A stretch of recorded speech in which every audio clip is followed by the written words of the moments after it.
ശശി തരൂരിനെ തൊടേണ്ട, BJP ഒന്ന് പുറത്തേക്കിറങ്ങണം.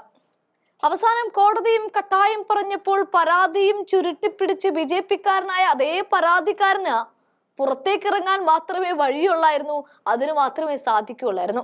ഇവിടെ തരൂരിനെതിരെ വടിയെടുത്ത തെരഞ്ഞെടുപ്പ് കമ്മീഷനും കോടതിക്ക് മുന്നിൽ ഒരക്ഷരം മിണ്ടാനാകാതെ നിൽക്കേണ്ടി വരുന്ന ഒരു അവസ്ഥ കൂടിയുണ്ട്.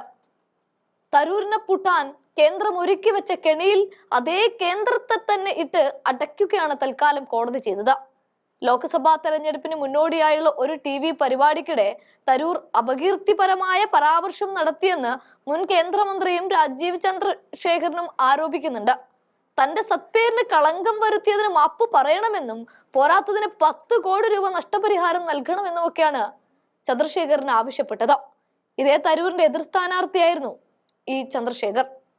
ഏപ്രിൽ 15-ന് തിരുവനന്തപുരം സൈബർ പോലീസ് കേസ് എടുത്തുവെങ്കിലും അതിന്റെ വിശദാംശങ്ങളാണ് കഴിഞ്ഞ ദിവസം വെളിപ്പെടുത്തിയത്. ഒരു ടെലിവിഷൻ പരിപാടിക്കിടെ തരൂർ ചന്ദ്രശേഖറിനെതിരായ തെറ്റായ പ്രചാരണം നടത്തിയെന്ന് ആരോപിച്ച് BJP നേതാവ് JR പത്മകുമാർ നൽകിയ പരാതിയുടെ അടിസ്ഥാനത്തിലാണ് തരൂരിനെതിരെ കേസെടുത്തത് എന്ന് ഒടുക്കം പോലീസും താണുവണങ്ങി പറയേണ്ടി വന്നു.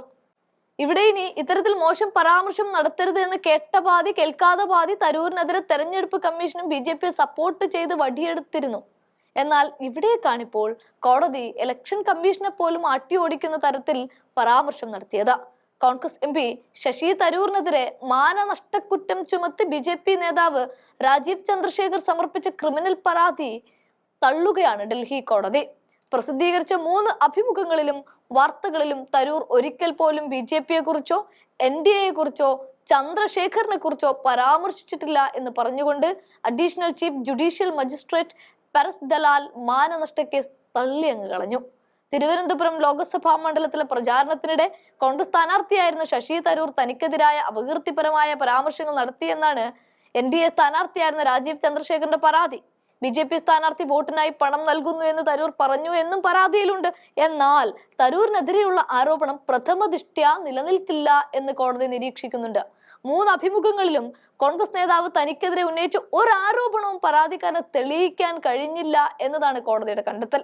ഓരോ പ്രസംഗത്തെയും പ്രകടനത്തെയും അപകീർത്തിപരമായി കണ്ടാൽ അഭിപ്രായ സ്വാതന്ത്ര്യവും ആവിഷ്കാര സ്വാതന്ത്ര്യവും ഇല്ലാതായി മാറുമെന്നാണ് കോടതി ഇവിടെ കൂട്ടിച്ചേർത്ത് പറഞ്ഞത്.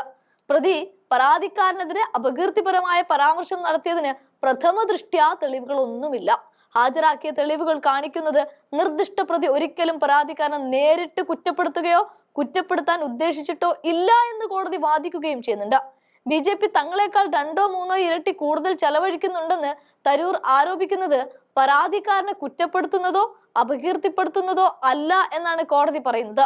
രാജ്യത്തിന്റെ മുഴുവൻ സാഹചര്യത്തെയും മുൻനിർത്തിയാണ് തരൂർ അത്തരം പ്രസ്താവന നടത്തിയത് എന്നും കോടതി ഇവിടെ കണ്ടെത്തിയതോടെ BJP-ക്ക് ഒന്നും ചെയ്യാനില്ലാതെയാവുകയും വന്ന വഴി വിടുകയും ചെയ്യേണ്ട അവസ്ഥയിലേക്ക് മാറി.